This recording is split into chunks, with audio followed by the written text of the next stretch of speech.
All right, let's talk about the stock market. But forget all the complex charts and the confusing jargon that makes your head spin. We're going to strip it all the way back and figure out what a stock actually is in the simplest way possible. So, when I say the word stock, what pops into your head? For a lot of us, right, it's just numbers flashing on a screen, little green and red arrows going up and down. But what if I told you that's not even close to the real story? And this right here, this is probably the most important thing you'll hear today. A stock is not a lottery ticket. It's not some random betting slip. It is a tiny, tiny piece of a real, living, breathing business. Which brings us to our first big idea. You should think of a stock as a story. Yep, behind every one of those random four-letter ticker symbols, there's a whole company with a history, a purpose, and a big plan for the future. This idea completely redefines your role. When you buy a stock, you're not just gambling on a price. You are literally buying a slice of ownership in that business. You become a part owner, a real one. Even if you only have a single share, you're part of the team. Now, I know business ownership can sound kind of heavy, maybe a little intimidating, so let's just boil it all down. Let's make it incredibly simple and talk about the most basic business we can possibly imagine. Because really, at its heart, what even is a business? Well, it's nothing more than a simple process of solving someone's problem for money. That's it. You see a need, you provide a solution, and people pay you for it. And to make this crystal clear, let's use an example we can all get behind. A local samosa stall. Come on, we've all seen one, we all love them. And believe it or not, this little stall is basically a miniature version of any huge company you see on the stock market. So how does it run? Every single day, the owner follows a really simple cycle. First, they have to buy the raw materials, the potatoes, the flour, the oil, all that good stuff. Second, they produce the goods. They actually make the delicious samosas. Third, they sell them to happy, hungry customers. And finally, at the end of the day, they sit down, count the money, and figure out if they made a profit or a loss. Let's look at some super simple math. If they sell, say, 100 samosas at 25 rupees each, that's 2,500 rupees in revenue.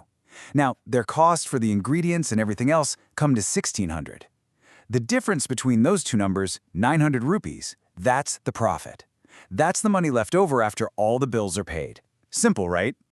Okay, so the stall is making money, things are going great, but this is where the story gets really exciting. Our little samosa business is a huge success, and with that success comes a brand new challenge, the problem of growth. The samosas are a local legend. There are lines around the block, and the owner starts to dream big. What if this one stall could become a national chain? Like Haldiram's, which started in a pretty similar way. How do you possibly make that giant leap? While growth isn't free, to open new stalls, to build bigger kitchens, to hire more people, the owner needs one thing more than anything else: capital. And that's just a fancy word for money. Lots of it. And this need for capital, this need for money, that is the exact bridge that connects our tiny samosa stall all the way to the massive global stock market. This is the whole reason it exists. You see, a business can't just jump straight to the stock market. It's more like climbing a ladder.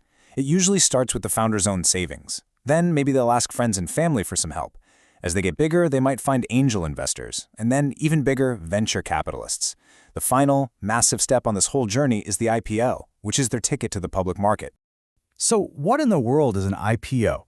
It stands for Initial Public Offering, and it's that one big moment when a private company, like our samosa business, sells shares of itself to the general public for the very first time. It's their big debut on the world stage, all to raise the capital they need to become a huge brand.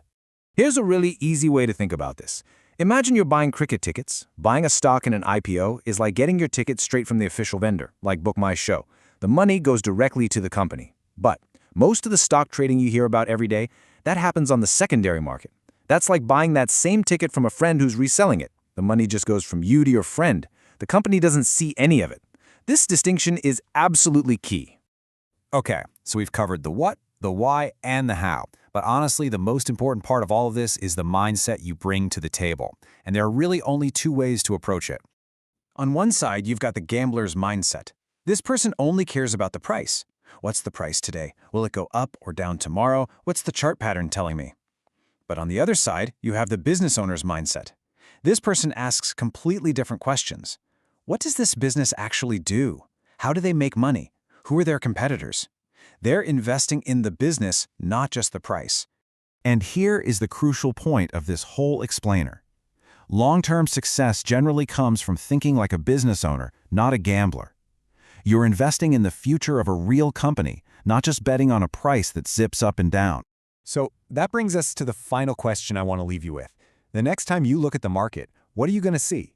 A flashing price on a screen or the story of a real business working hard to solve a problem for a profit?